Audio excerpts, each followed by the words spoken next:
أذكركم قصة رجل ابتلي بالدين، كثرت ديونه وما استطاع أن يسددها، وتكالب الناس عليه، أصحاب الدين تكالبوا عليه يطلبونه الدين، فذهب إلى أحد التجار واستدان منه مبلغ 500 دينار.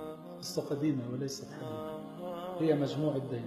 فقال له التاجر: متى تسدد هذا الدين؟ قال: في الموعد الفلاني.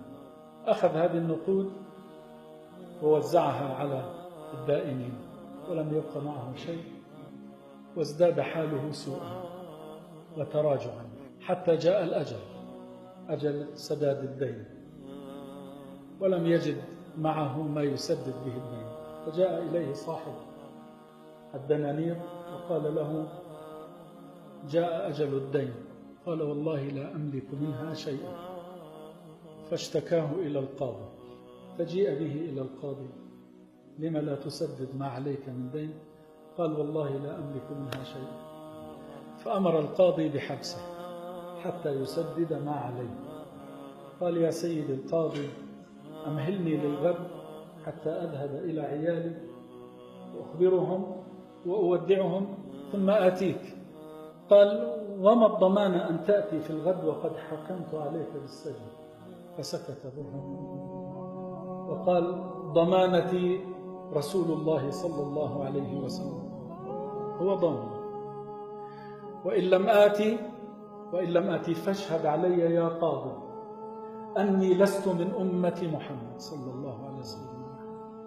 كان القاضي فيه مسحة من صلاح، وعرف قيمة هذه الضمانة، فتركه على أن يعود في الغد.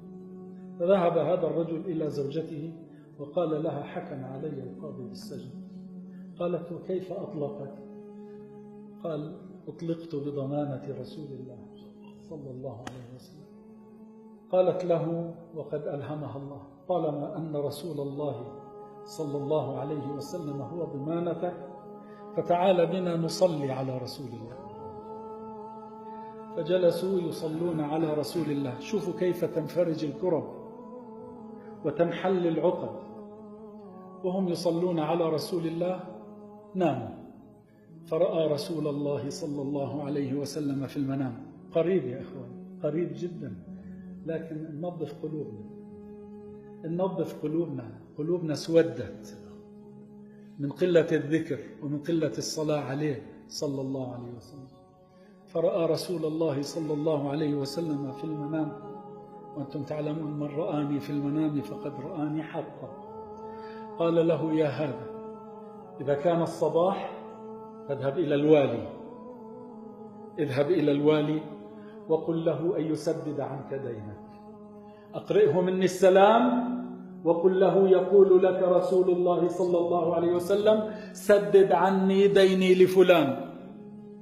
فإن لم يصدقك فقل له: معي علامتان. قال: ما هما يا رسول الله؟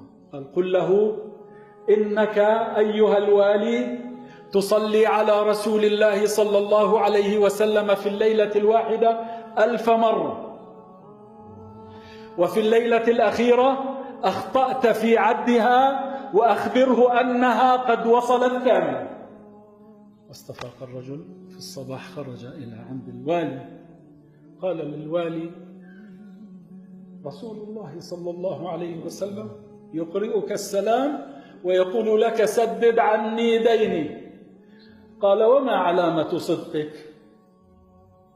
قال: علامة صدقي أنك تصلي على النبي صلى الله عليه وسلم في الليلة 1000 مرة، وفي آخر ليلة أخطأت في العدد ويخبرك أنها قد وصلت كاملة. فبكى الوالد، فأعطاه 500 دينار من بيت المال، وأعطاه 2500 دينار من ماله الخاص. قال: اذهب إلى القاضي. فذهب إلى القاضي ووجد القاضي يتحرك شوقا لرؤيته. قال: تعال، ببركتك رأيت رسول الله صلى الله عليه وسلم. وإذا بالقاضي يجهز 500 دينار إلى جواره ويقول: خذ هذه الأموال وسدد بها دينك، فإني رأيت رسول الله. القاضي فإني رأيت رسول الله صلى الله عليه وسلم يقول: إذا سددت عن هذا دينه وفينا عنك يوم القيامة. وإذا بالباب يطرق، وإذا بصاحب الدين يأتي يقبل الرجل ويقول: تعال ببركتك رأيت رسول الله صلى الله عليه وسلم يقول لي: إذا عفوت عن هذا عفونا عنك يوم القيامة، وهذه 500 درهم أخرى هي لك. جاء مديون 500 دينار وعاد إلى بيته ب4000 دينار ودينه قد سدد.